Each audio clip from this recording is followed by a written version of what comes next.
Exam guide 0.1 চ্যানেলে সবাইকে সুস্বাগতম। নতুন চ্যানেল এক্সাম গাইড 0.1 এর যাত্রাপথ শুরু হচ্ছে। সবাইকে এতে অভিনন্দন। প্রতিদিন তোমরা সন্ধ্যা 8টার সময় ক্লাস পাবে।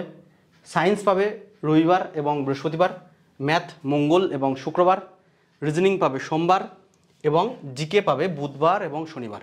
এই দিনগুলোতে চ্যানেলটা তোমরা অবশ্যই সাবস্ক্রাইব করে রাখো এই ধরনের ভিডিওগুলো দেখার জন্য। আজকে আমরা আলোচনা করব এনটিপিসির প্রিভিয়াস ইয়ারের জিকে কী ধরনের প্রশ্ন রিলের এনটিপিসিতে এসেছে সেগুলো আমরা একে একে আলোচনা করব। 1 নম্বর প্রশ্ন রয়েছে, ভারতীয় রাজনীতিতে আয়ারাম গয়ারাম বলতে কাকে বোঝানো হয়? জয়ালাল, দুর্গেশলাল, বিপিনলাল, গয়ালাল। এর সঠিক উত্তর হয়ে যাবে গয়ালাল, অপশান ডি। এই গয়ালাল হলো, এটা হরিয়ানার একজন এমএলএ ছিলেন যিনি 2 সপ্তাহের মধ্যে 3 বার কিন্তু দল পরিবর্তন করেন। তখন এই শব্দটা আয়ারাম গয়ারাম শব্দটার উৎপত্তি হয়। কি ছিল?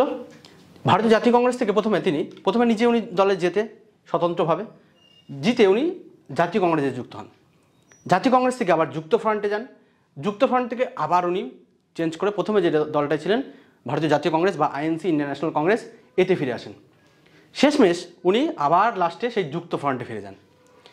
এজন্য জাতীয় কংগ্রেসের নেতা বীরেন্দ্র সিং চণ্ডীগড়ে একটা প্রেস কনফারেন্স ডেকে ওনাকে গয়ারাম বলছিল, যে গয়ারাম এখন আয়ারাম, মানে কোন দলে উনি আছে এটা সুনির্দিষ্ট করার জন্য এনাকে এই শব্দটা ইউজ করতে হয়েছিল। তাহলে তখন থেকেই এই শব্দের উৎপত্তি আয়ারাম গয়ারাম। পরবর্তী প্রশ্ন আমরা দেখে নেব, জাতিসংঘের 8ম মহাসচিব বান কি মুন কোথাকার লোক ছিলেন? 8ম মহাসচিব এর আগে ছিল বান কি মুন, তারপরে আসলেন অ্যান্টোনিও গুতেরেস। 2 নম্বর প্রশ্ন, জাতিসংঘের 8ম মহাসচিব বান কি মুন কোথাকার লোক ছিলেন? চীন, জাপান, উত্তর কোরিয়া, দক্ষিণ কোরিয়া। সঠিক উত্তর হয়ে যাবে দক্ষিণ কোরিয়া। ইনি হলো বর্তমান প্রেসিডেন্ট আছে জাতিসংঘের বা ইউএনওর।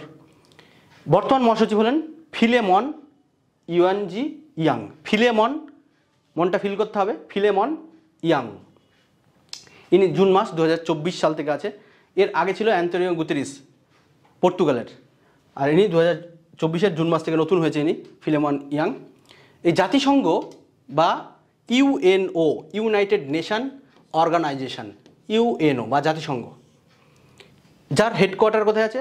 নিউ ইয়র্ক, যেটা 1945 সালে প্রতিষ্ঠিত হয়।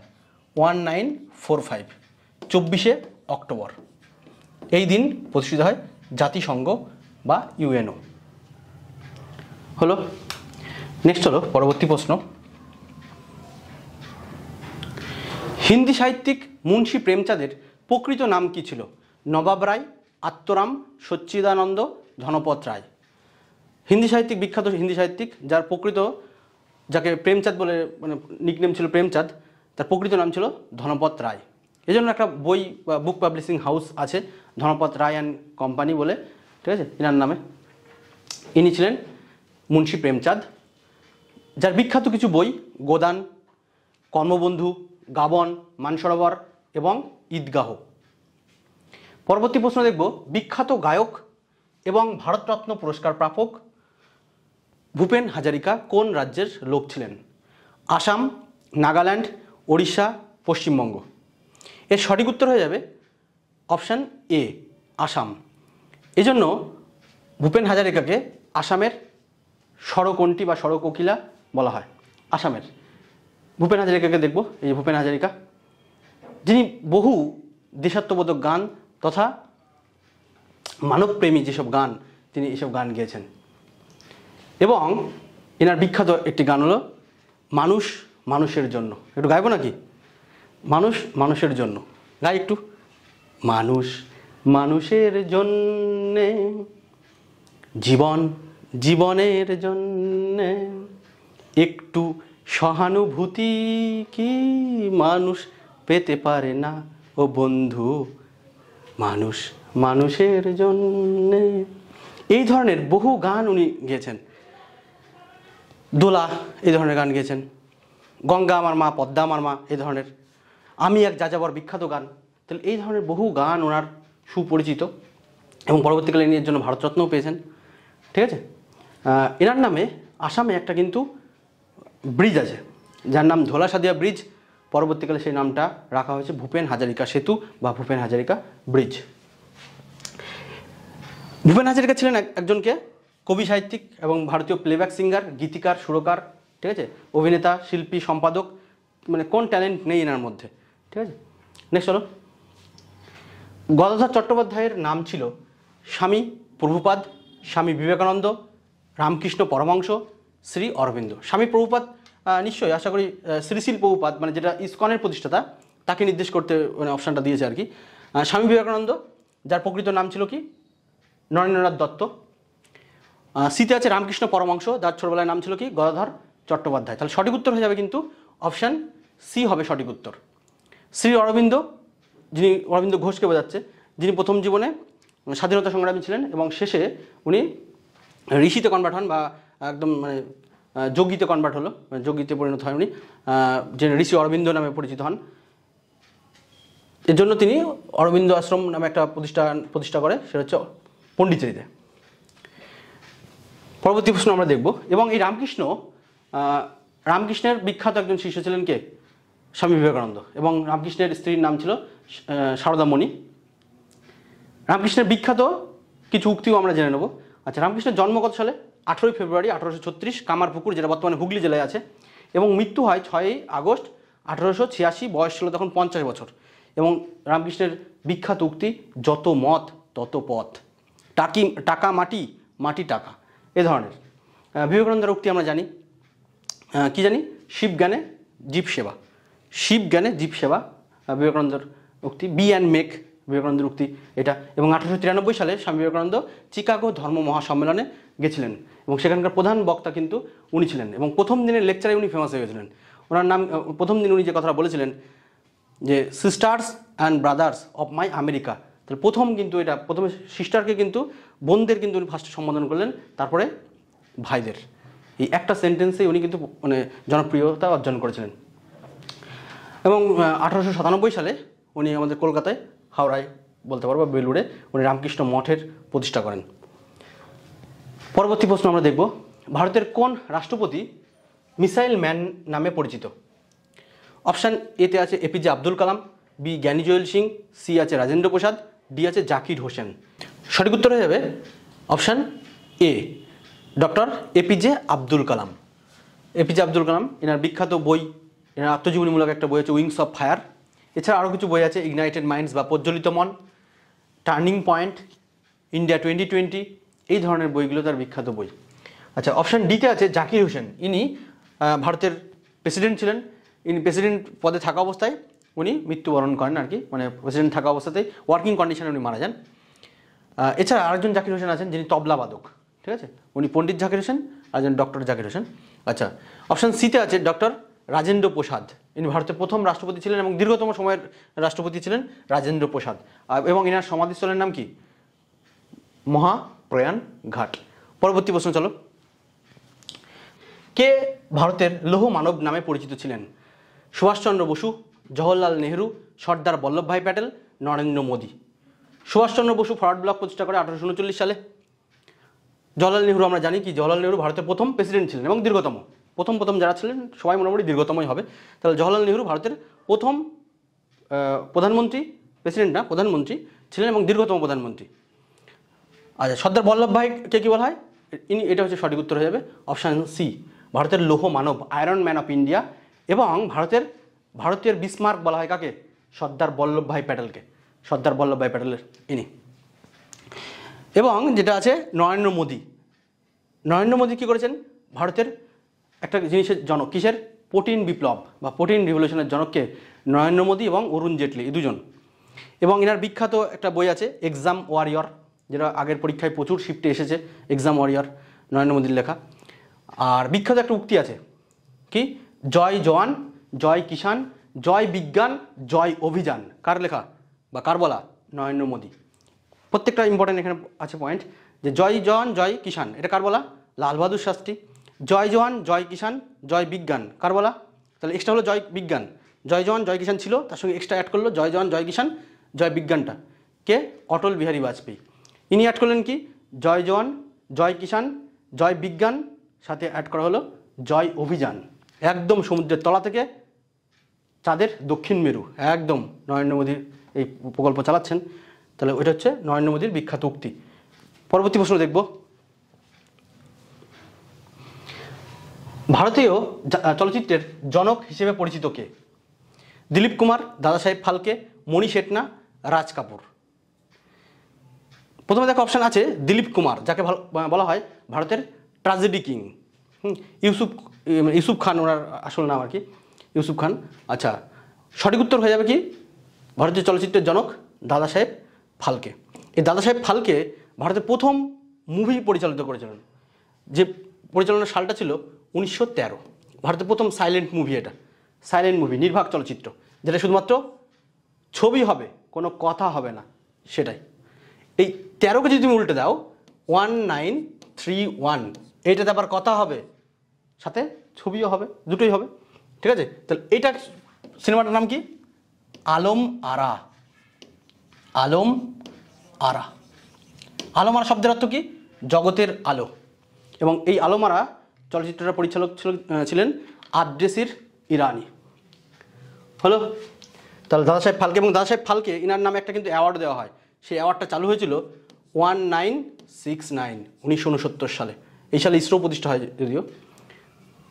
নেক্সট হলো, আচ্ছা এখানে অপশান ডিতে আছে রাজ কাপুর। রাজ কাপুরকে কী বলা হয়? ভারতের Charlie Chaplin, Charlie Chaplin of India নামে পরিচিত। অপশান ডি রাজ কাপুর এটা। পরবর্তী প্রশ্ন আমরা দেখব, এই যে ইনি হচ্ছে দাদা সাহেব ফালকে। আচ্ছা, জাতিসংঘ দিবস প্রতি বছর পালিত হয় কোন দিন? 30শে অক্টোবর, 26শে জুন, 24শে অক্টোবর, 4ই নভেম্বর। দেখো, এটা জাতিসংঘ বা ইউএনও, এটা প্রতিষ্ঠিত হয় কত সালে? 1945 সাল, এবং দিনটা হলো 24শে অক্টোবর। এজন্য 24শে অক্টোবর দিনটাকে বলা হয় ইউএনও ডে, জাতিসংঘ দিবস এই দিন, ঠিক আছে? জাতিসংঘ দিবস। তাহলে বাকি দিনগুলো আমাদের পড়ে ফেলতে হবে। তাহলে সঠিক উত্তর হয়ে গেল অপশান সি, সঠিক উত্তর। আচ্ছা, 30শে অক্টোবর হচ্ছে বিশ্ব সাশ্রয়ী দিবস, 24শে জুন মাদক দ্রব্যের অপব্যবহার এবং অবৈধ পাচারের বিরুদ্ধে আন্তর্জাতিক দিবস, যা বিশ্ব তামাক দিবস নামে পরিচিত। তাহলে বিশ্ব তামাক দিবস নামে পরিচিত কবে? 26শে জুন। আর তামাক বিরোধী দিবস কবে? কে বলবে? তামাক বিরোধী দিবস, তামাক বিরোধী দিবস হচ্ছে, তুমি কি এমনি এমনি তামাক ছাড়বে? নো টোবাকো ডে ইংলিশে বলে, নো টোবাকো ডে, মানে কোনো টোবাক খাওয়া যাবে না, টোবাকো কোনো খাওয়া যাবে না। সেদিন দিনটা কবে? কারো যদি মা বাবা বলে যে ভাই তুই তামাক খাওয়া ছেড়ে দে, ছাড়বে না। কোনো মেয়ে যদি বলে, ছাড়তে বাধ্য, ঠিক আছে? তাহলে তামাক বিরোধী বা নো টোবাকো ডে এটা কবে হবে? অবশ্যই মেয়ে বললে ছাড়বে, তার মানে মে মাস। মে মাস কবে? কোনো মেয়ে যদি কোনো বয়ফ্রেন্ডকে বলে যে তামাকটা তুমি খাওয়া ছেড়ে দাও, সে বলবে যে ঠিক আছে এই মাসটা অন্তত খাই, সামনের মাসে খাবো না। তাহলে এই মাসটা অন্তত যদি খায়, তাহলে লাস্ট দিন পর্যন্ত সে খাবে। তাহলে মে মাসের লাস্ট দিন হবে তামাক বিরোধী দিবস বা নো টোবাকো ডে, হয়েছে? তাহলে বিশ্ব মাদক দিবস হচ্ছে 30শে জুন, কিন্তু তামাক বিরোধী দিবস 31শে মে। 4ই নভেম্বর কি? জাতীয় ক্যান্ডি দিবস। পরবর্তী প্রশ্ন দেখব আমরা, ভারতের স্ট্যাচু অফ ইউনিটি এটা কোথায় অবস্থিত? তামিলনাড়ু, কর্ণাটক, গুজরাট, মহারাষ্ট্র। এর সঠিক উত্তর হয়ে যাবে option C, Gujarat. Statue of Unity এটা কার ছবি? মেনলি সর্দার বল্লভভাই প্যাটেলের ছবি। স্ট্যাচু অফ ইউনিটি, যাকে ভারতের লৌহমানব বলা হয়, ভারতের বিসমার্ক বলা হয়, তার ছবি। এটা গুজরাটে আছে এই ছবিটা মোটামুটি। এটা বিশ্বের সবচেয়ে উঁচু স্ট্যাচু, সবথেকে টলেস্ট স্ট্যাচু হচ্ছে স্ট্যাচু অফ ইউনিটি। উচ্চতা কত? 182 মিটার বা 597 ফুট। সর্দার সরোবর যে আছে গুজরাটে, তার দিকে মুখ করে আছে, যেটা কেভাদিয়া উপনিবেশ সেদিকটা মুখ করে আর কি। আচ্ছা, গুজরাটের নর্মদা নদীর উপরেই এটা নির্মিত। এই যে স্ট্যাচু অফ ইউনিটি, এটা তৈরি করেন কে বা এর আর্কিটেকচার কে ছিল? ইনি প্রতিষ্ঠাতা হচ্ছে, মানে আর্কিটেকচারের যে ডিজাইনার ছিলেন তিনি হলেন রাম ভি সুতর বা রাম সিং সুতর। এই কোন কোম্পানি তৈরি করে এটা? L&T company, Larsen and Toubro, হয়েছে? নেক্সট চলো, ভারতের কোন স্থান কালা পানি নামে পরিচিত? কালা পানি, কালা আবার পানি, পানি মানে কি জল, তাহলে জল হচ্ছে কালা, কালা কালা সাদা সাদা হবে নাকি? থাক, এখন আর হওয়ার দরকার নেই। এটা কি আছে? কচ্ছ উপসাগর, কেরালার ব্যাকওয়াটার, লাক্ষাদ্বীপ, আন্দামান দ্বীপপুঞ্জ। তাহলে কালা পানি নামে পরিচিত হবে, সঠিক উত্তর হয়ে যাবে অপশান ডি হবে সঠিক উত্তর, আন্দামান দ্বীপপুঞ্জ। কেন? এইটা দেখো, এটা আন্দামানে আছে, আন্দামান দ্বীপপুঞ্জে। এটাকে বলা হয় সেলুলার জেল, প্রচুর মানে লোকে ঘুরতে যায় এখানে, একটা টুরিস্ট স্পট এটা। এটা সেলুলার জেল, এটা কালা পানি নামে পরিচিত ছিল, যেটা আন্দামান নিকোবরের দ্বীপপুঞ্জের একটা ব্রিটিশ উপনিবেশিক কারাগার। যারা বিশেষ করে বিভিন্ন মানে ভারতবর্ষে ব্রিটিশ ভারতে বিভিন্ন আন্দোলনের সঙ্গে যুক্ত হতো এবং যারা মেন মাথা ছিল তাদেরকে কী করতো, ব্রিটিশরা ধরে এই কারাগারে রেখে দিত আর কি। ফলে তো বিভিন্ন যে বিদ্রোহগুলো সেগুলো দমন হয়ে যেত। ঠিক আছে, এটা কালাপানি নামে পরিচিত ছিল। তাহলে কালাপানি হচ্ছে আন্দামান নিকোবর, মেনলি সেলুলার জেলটা, এটা হচ্ছে কালাপানি নামে পরিচিত। নেক্সট চলো, জুলজিক্যাল সার্ভে অফ ইন্ডিয়ার সদর দপ্তর কোথায়?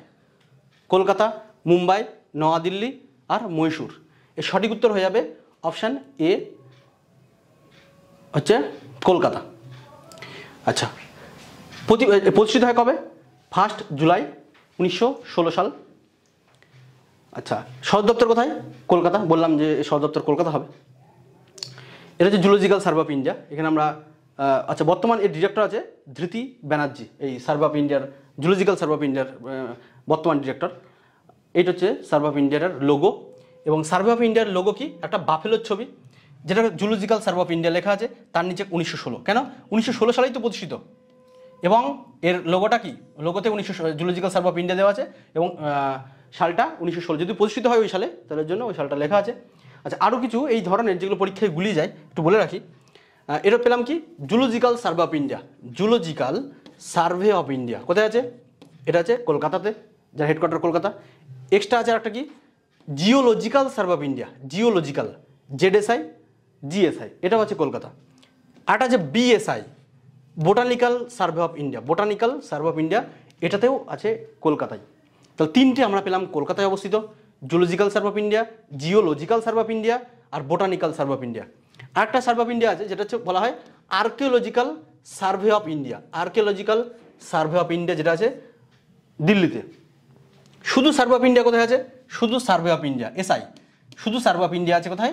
ভারতের দেরাদুনে। যারা ভারতের টোপোগ্রাফিক্যাল ম্যাপ, ভারতের যে জিওমেট্রিক্যাল যে ম্যাপটা, সেই ম্যাপটা কিন্তু প্রকাশ করে সার্ভে অফ ইন্ডিয়া। হলো 1 ডজন প্রশ্ন আমাদের এখানেই সমাপ্তি। এই ধরনের প্রশ্নগুলো এবং ভিডিওগুলো তোমরা যদি পেতে চাও, অবশ্যই ভিডিও মানে এই চ্যানেলটাকে তোমরা সাবস্ক্রাইব করবে, লাইক কমেন্ট তো অবশ্যই করতে হবে। তোমরা কী কী ধরনের ভিডিও চাও সেটা একে একে আমাদের এই চ্যানেলে পাবে। কবে কি ভিডিও হবে আরেকবার বলে রাখি, প্রতিদিন সন্ধ্যা 8টায় পাবে তোমরা এই ধরনের ভিডিওগুলো। সায়েন্স পাবে রবিবার বৃহস্পতিবার, ম্যাথ পাবে মঙ্গলবার এবং শুক্রবার, রিজনিং সোমবার, জিকে পাবে বুধবার এবং শনিবার। Thank you, by.